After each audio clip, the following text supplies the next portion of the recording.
بسم اللہ الرحمن الرحیم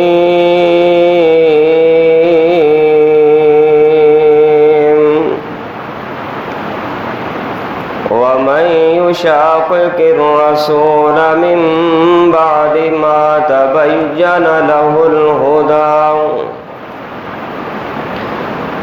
ويتبع غير سبيل المؤمنين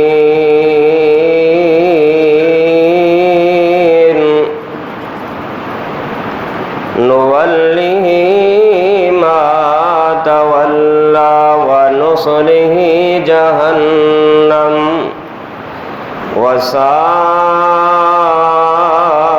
مصيرا۔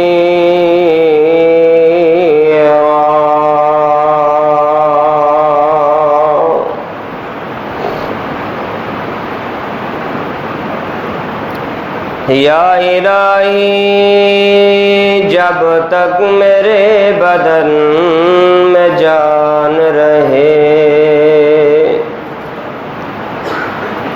میری یہ تمنا ہے کہ میرے لب پہ تیرا قرآن رہے، اور یہ بھی تمنا ہے کہ اس دنیا میں کوئی کام کر جاؤں۔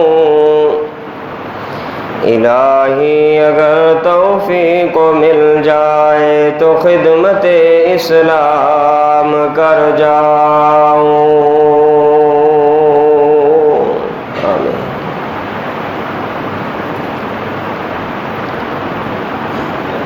حمد و ثنا، کبریائی، بڑائی، یکتائی، تنہائی، شہنشاہی اور بادشاہی اللہ وحدہ لا شریک کے لیے۔ بے شمار درود و سلام امام الانبیاء خاتم الانبیاء جناب محمد الرسول اللہ صلی اللہ علیہ وآلہ وسلم کی ذات گرامی کے لیے۔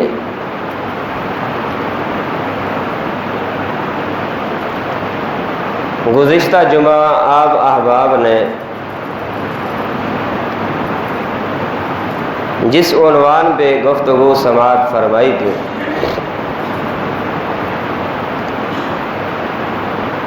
وہ یہ تھی کہ حضرات صحابہ کرام کا پیارے پیغمبر علیہ الصلاۃ والسلام کی سنت کے ساتھ کتنا پیار تھا۔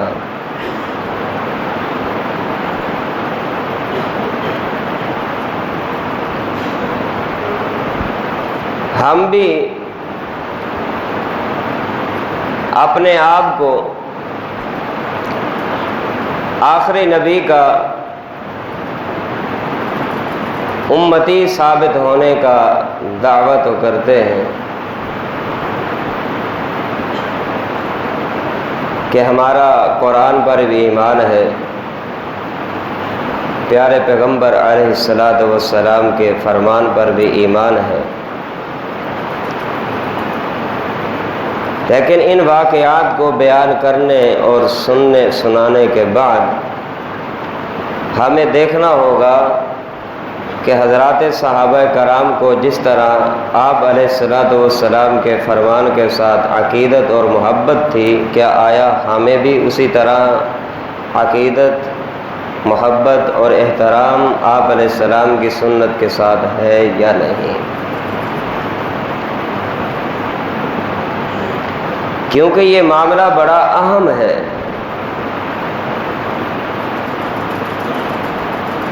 فرمایا کل امتی یدخلون الجنہ الا من ابا، قیل ومن ابا یا رسول اللہ صلی اللہ علیہ وسلم، قال من اطاعنی دخل الجنہ ومن عصانی فقد ابا، رواہ البخاری او کما قال علیہ الصلاۃ والسلام۔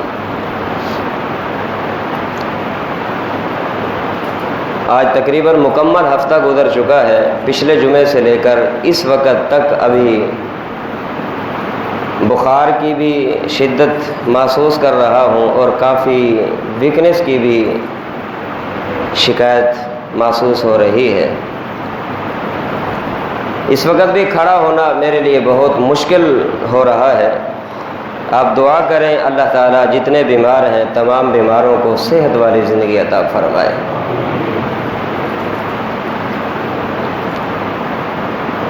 آپ علیہ الصلوۃ والسلام نے فرمایا کہ میری ساری امت جنت میں جائے گی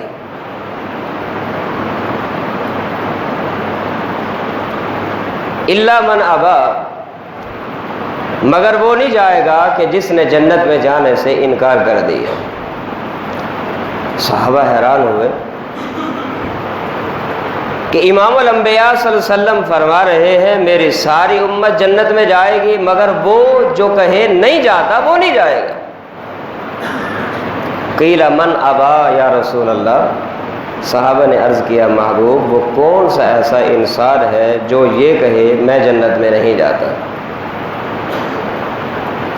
بات سوچنے کی ہے، فکر کرنے کی بات ہے، سمجھنے کی بات ہے، جاگنے کی بات ہے، بیدار ہونے کی بات ہے۔ فرمایا وہ نہیں جائے گا جو یہ کہے میں نہیں جاتا۔ صاحب پوچھتے ہیں محبوب وہ کون سا ایسا انسان ہے جو کہے میں نہیں جاتا؟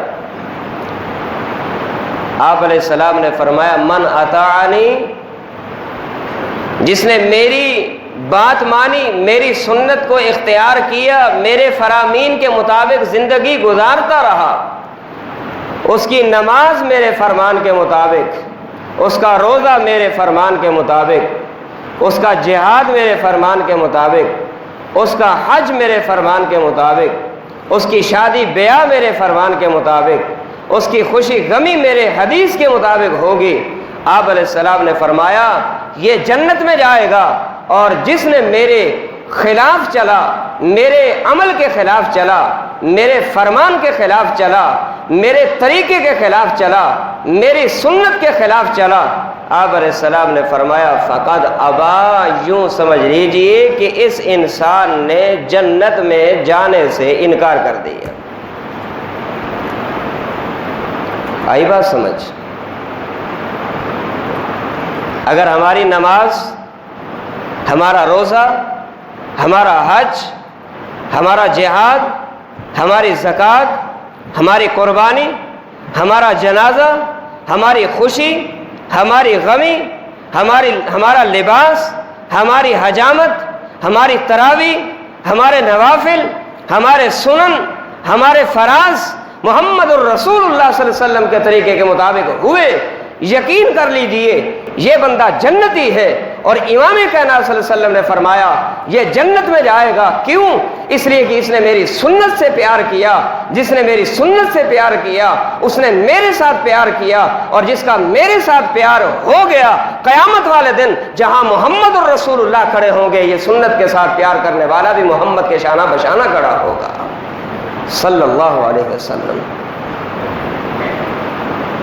میرے بھائیوں، سنت کو اپنانا ہوگا، سنت کو اختیار کرنا ہوگا۔ ہم یہ کہیں یہ فرض ہے، یہ سنت ہے، فرض کے چھوڑنے سے بندہ کافر ہو جاتا ہے، سنت کے چھوڑنے سے بندہ گنہگار ہوتا ہے۔ ذرا موطا کی اس روایت کو بھی اپنے سامنے رکھیے جس کے بارے میں امام کائنات صلی اللہ علیہ وسلم نے فرمایا تھا ترکت فیکم امرین لن تضلوا ما تمسکتم بہما کتاب اللہ و سنت رسولہ۔ فرمایا لوگو میں جاتے جاتے تمہیں دو چیزیں دے کے جا رہا ہوں، اگر تم نے ان دو چیزوں کو مضبوطی کے ساتھ تھامے رکھا تم کبھی بھی گمراہ نہیں ہوو گے۔ اور ان میں سے ایک چیز اللہ کی کتاب ہے یعنی قرآن مجید ہے، اور دوسری چیز جو میں تمہیں دے کے جا رہا ہوں وہ میری سنت ہے، میرا طریقہ ہے، میرا عمل ہے، میرا فرمان ہے، میری حدیث ہے۔ اگر تم نے ہر معاملے میں رب کے قرآن کو اپنایا، میری حدیث کو اپنایا، لن تضلوا، تم کبھی بھی گمراہ نہیں ہو سکو گے۔ اور جب کہ امت مسلمہ جب یہ فرض اور نفل، سنت اور واجب کے چکر میں پڑی ہے، اس وقت سے یہ بندہ، یہ انسان گمراہیوں کے چکروں میں بھاگتا نظر آ رہا ہے، پھرتا نظر آ رہا ہے۔ میرے بھائیوں، ہر اس کام کو کرنا ہوگا جس کے کرنے کا ثبوت رب کے قرآن میں ہو، محمد الرسول اللہ کی حدیث میں ہو۔ امت کے لیے ضروری ہے کہ اس کام کو کر گزرے۔ کس نے کہا ہے فرائض کو اپنائیے؟ کس نے کہا ہے نوافل اپنی مرضی کے ہیں؟ کس نے کہا ہے واجب کو اختیار کیجئے، سنت پہ چلنا آپ کی مرضی کا ہے؟ میرے بھائیو، یاد رکھیے، امام کائنات نے فرمایا وہ بندہ کبھی بھی گمراہ نہیں ہو سکتا جو رب کے قرآن کو اپناتا رہے، میری سنت کو اختیار کرتا رہے۔ سیدنا ابو ایوب انصاری رضی اللہ تعالی عنہ، صحیح مسلم کی حدیث ہے، 5477 نمبر حدیث، 5477 یہ حدیث کا نمبر ہے۔ سیدنا ابو ایوب انصاری رضی اللہ تعالی عنہ بیان کرتے ہیں کہ امام کائنات صلی اللہ علیہ وسلم میرے پاس مہمان ٹھہرے ہوئے تھے، ہم کھانا تیار کرتے اور خود کھانے سے پہلے محمد الرسول اللہ کی مہمان نوازی کیا کرتے تھے صلی اللہ علیہ وسلم۔ ہم نے کھانا بنایا، آپ کی خدمت اقدس میں پیش فرما دیا۔ طریقہ کار یہ ہوتا تھا، پہلے آپ کو کھلایا جاتا، جو بچتا باقی ماندہ کھانا ہم گھر والے استعمال کیا کرتے تھے۔ ہم نے کھانا دیا، کھانا دے کے ہم چلے گئے۔ کچھ دیر کے بعد روٹین کے مطابق برتن لینے کے لیے جب ہم آئے، برتن اٹھائے، گھر چل دیے۔ گھر جب پہنچے، کھانے کو کھولا تو جیسے دیا تھا کھانا ویسے ہی پڑا ہے، ایک لقمہ بھی محمد الرسول اللہ صلی اللہ علیہ وسلم نے نہیں کھایا۔ اللہ اکبر! پریشان ہو گئے، لگتا ہے آج کوئی معاملہ ہے، آج ہمارے سے کوئی قصور ہوا ہے کہ امام کائنات صلی اللہ علیہ وسلم نے آج کھانا نہیں کھایا۔ کیا وجہ ہے؟ کھانا نہیں کھایا، وہیں چھوڑ دیا۔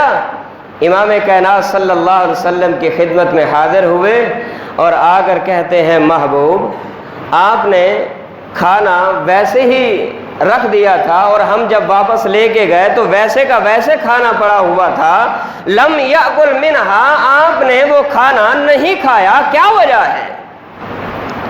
سنیے ذرا، کانوں کی کھڑکیوں کو کھول کے بیٹھیے، دل و دماغ کو حاضر کر کے بیٹھیے، اور ہم اپنے ایمان کو تولتے جائیں، وزن کرتے جائیں، انصاف کے ترازو میں رکھ کے ہم تولیں۔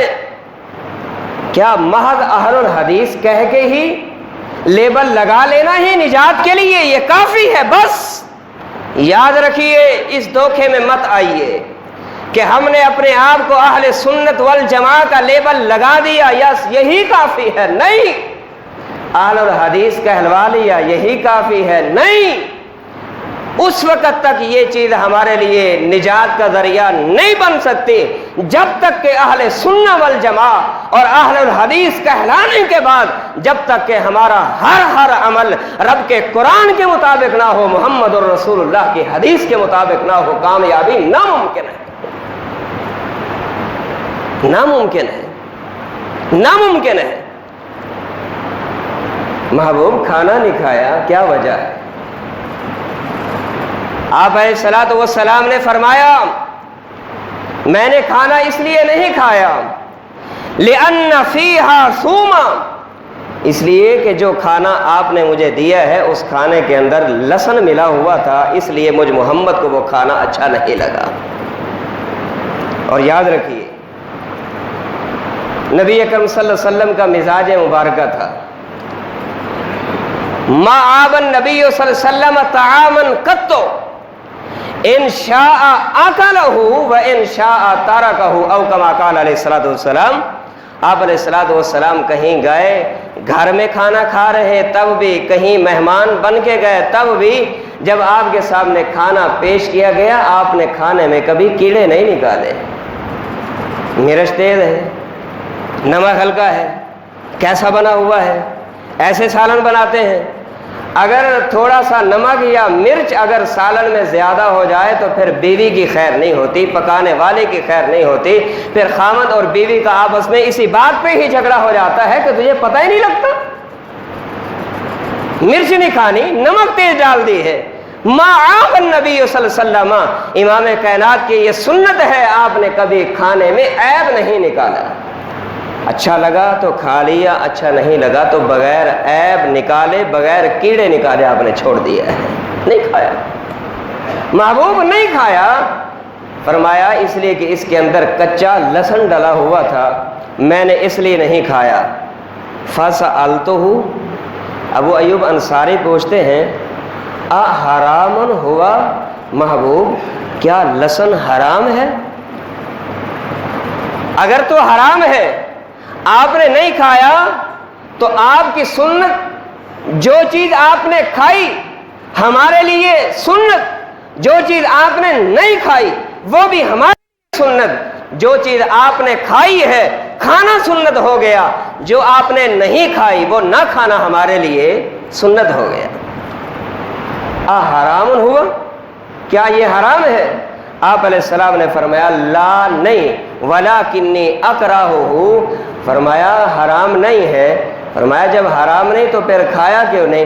ارشاد فرمایا مجھے یہ اچھا نہیں لگا، مجھے اس سے کراہت آئی ہے، اور کراہت کی وجہ کیا ہے؟ من اجل ریحہ، اس لیے کہ اس کی جو سمیل تھی نا، اگر میں وہ کھا لیتا تو کچے لہسن کی سمیل میرے منہ میں باقی رہتی، اس لیے کہ اناجی ملا تناجی، میری گفتگو فرشتوں کی مخلوق سے ہوتی ہے، تمہاری بات چیت ان سے نہیں ہوتی۔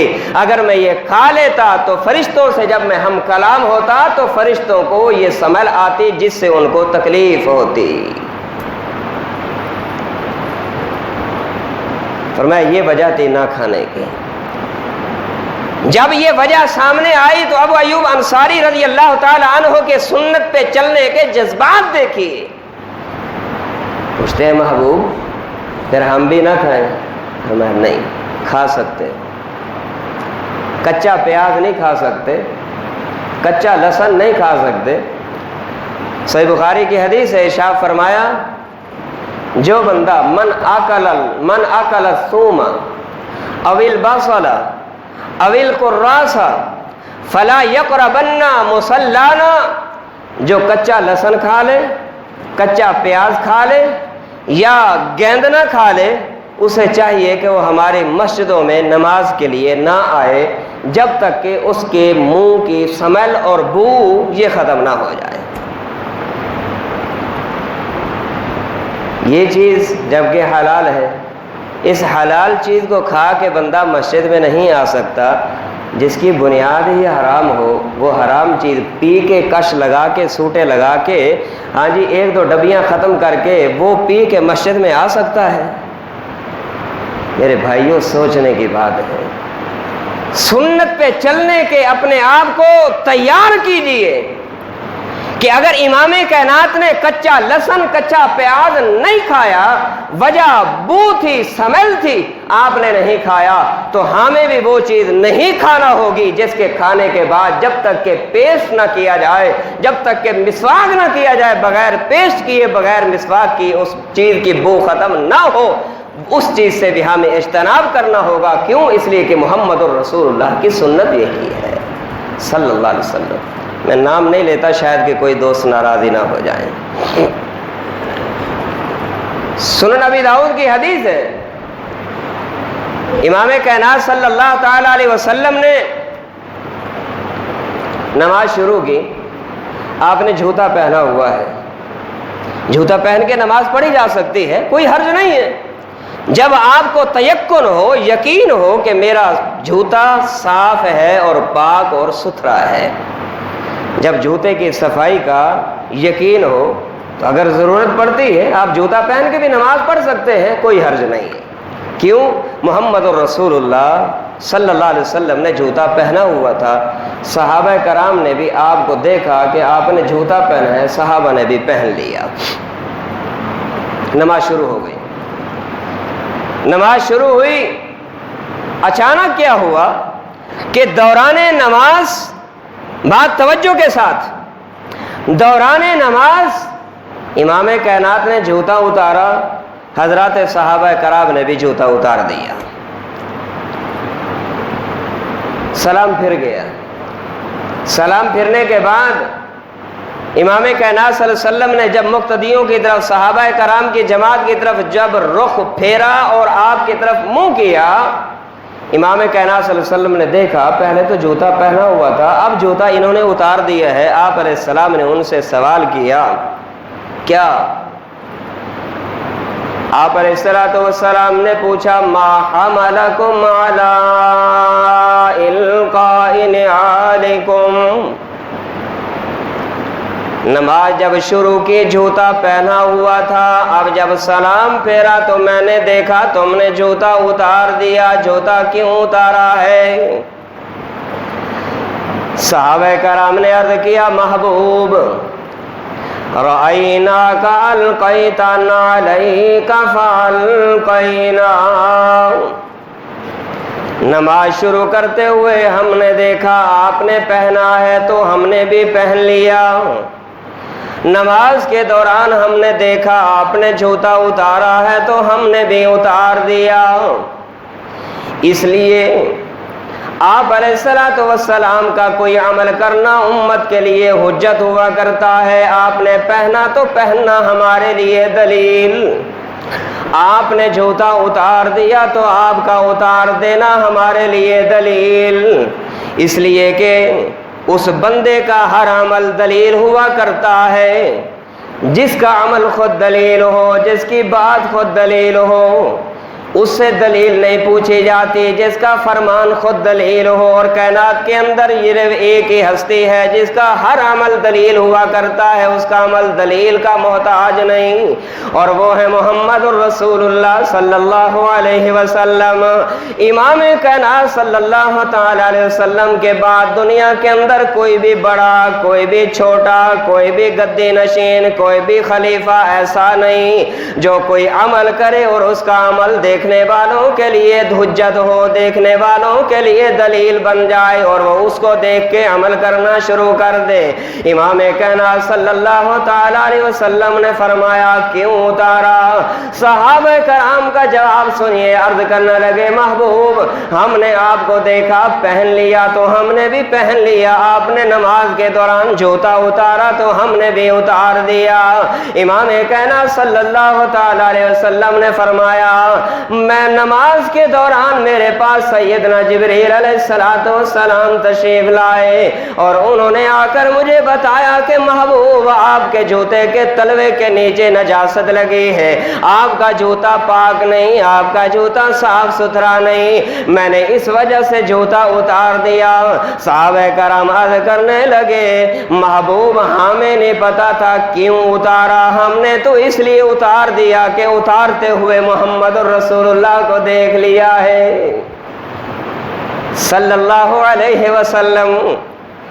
ہمیں بھی اپنا عمل ویسا بنانا پڑے گا، ہمیں اپنے جذبات کو ایک طرف رکھنا ہوگا، اپنے دل کے احساسات کو ایک طرف رکھنا ہوگا، اپنے بڑوں کے طریقہ کار کو ایک طرف رکھنا ہوگا، اپنے برادری کے عمل کو ایک طرف رکھنا ہوگا۔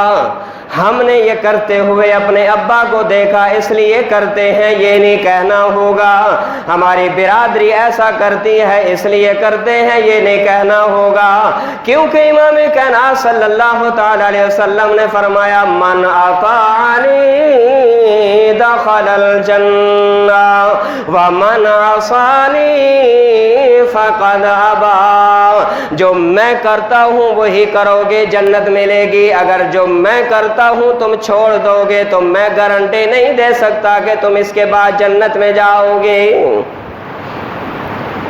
آئیے سنت کے ساتھ پیار کیجئے، ویسا سنت کے ساتھ پیار کیجئے جیسا محمد الرسول اللہ کے جانثاروں نے سنت کے ساتھ پیار کیا۔ یہی وجہ تھی کہ اللہ کے قرآن نے فرمایا، رضی اللہ عنہم ورضوا عنہ، ذالک لمن خشی ربا، اس لیے کہ انہوں نے اللہ سے ڈرنے کا حق ادا کر دیا، اللہ نے ان کو چلتے پھرتے دنیا کے اندر جنت کا سرٹیفکیٹ عطا فرما دیا ہے۔ وہ آدم کی اولاد نہیں تھی، وہ بھی تو آدم علیہ السلام کی نسل سے تھے نا۔ انہوں نے دن ویسے گزارا، انہوں نے رات ویسے گزاری جو دن اور رات محمد اور رسول اللہ کے ہوا کرتے تھے صلی اللہ علیہ وسلم۔ عبداللہ ابن مبارک رحمہ اللہ تعالی، سفیان ابن عیینہ رحمہ اللہ تعالی ایک مجلس میں بیٹھے درس قرآن حدیث دے رہے تھے۔ درس دیتے دیتے ابن مبارک رحمہ اللہ کے بارے میں سفیان کہنے لگے، لوگوں جانتے ہو ابن مبارک کون ہے؟ سامعین نے کہا بتائیے کون ہے؟ سفیان رحمہ اللہ کہنے لگے ابن مبارک وہ خوش نصیب انسان ہے جن کو ہم نے پوری زندگی میں ہر وہ کام کرتے دیکھا جو حضرات صحابہ کرام کی جماعت نے کیا ہے۔ سبحان اللہ، ہر وہ عمل کرتے دیکھا جو عمل محمد الرسول اللہ کے جانثاروں نے کیا ہے۔ کوئی ایسا کام، کوئی ایسی چیز، کوئی ایسا عمل نہیں کیا جو حضرات صحابہ کرام نے نہ کیا ہو۔ ہر وہ کام کیا ہے جو حضرات صحابہ کرام کی جماعت نے کیا ہے۔ ابن مبارک کا بڑا مقام، لیکن حضرات صحابہ کرام میں اور ابن مبارک میں صرف ایک ہی فرق ہے، حضرات صحابہ کرام نے محمد الرسول اللہ کا دیدار کیا، ابن مبارک کو محمد الرسول اللہ کا دیدار نصیب نہیں ہوا، بس یہ فرق ہے، یہ فرق ہے میرے بھائیوں۔ صحابہ میں اور ہم میں بس یہی فرق ہے۔ آپ نے صحابہ کرام کو بلایا تو لبیک کہہ کے حاضر ہو گئے، آپ نے صحابہ کرام کو فرمایا رک جاؤ، رک گئے۔ اگلے جمعے انشاءاللہ یہیں سے بات شروع کریں گے۔ آج کے جمعے کا خلاصہ کلام یہ ہے کہ حضرات صحابہ کرام کو پیارے پیغمبر علیہ الصلوۃ والسلام کے سنت کے ساتھ اتنی عقیدت، اتنی محبت، اتنا پیار تھا کہ جب ان کو پتہ چل گیا کہ یہ فرمان محمد الرسول اللہ صلی اللہ علیہ وسلم کا ہے، یہ عمل پیارے پیغمبر علیہ الصلوۃ والسلام کا ہے، اور اس میں کہنے والے نے یہ کہہ دیا کہ یہ عمل اللہ کے رسول صلی اللہ علیہ وسلم کا ہے، بس اس پہ جان نچھاور کر دی، اس پہ وقت نچھاور کر دیا، اپنے جذبات نچھاور کر دیے، اپنے دل کے احساسات نچھاور کر دیے، ساری چیز قربان کر دی محمد الرسول اللہ صلی اللہ علیہ وسلم کے فرمان پہ۔ میرے بھائیوں، اگر وہی مقام، وہی مرتبہ، وہی عظمت اگر آج کا انسان بھی اگر چاہتا ہے تو حضرات صحابہ کرام جیسا ایمان بنانا ہوگا۔ فَإِنْ آمَنُوا بِمِثْلِ مَا آمَنْتُمْ بِهِ فَقَدِ اهْتَدَوْا، اگر ہدایت یافتہ بننا چاہتے ہو انہی لوگوں کے طریقہ کار کو اپناؤ، انہی جیسا ایمان بناؤ جو حضرات صحابہ کرام کا تھا۔ اللہ ہم سب کو عمل کی اور سمجھنے کی توفیق عطا فرمائے۔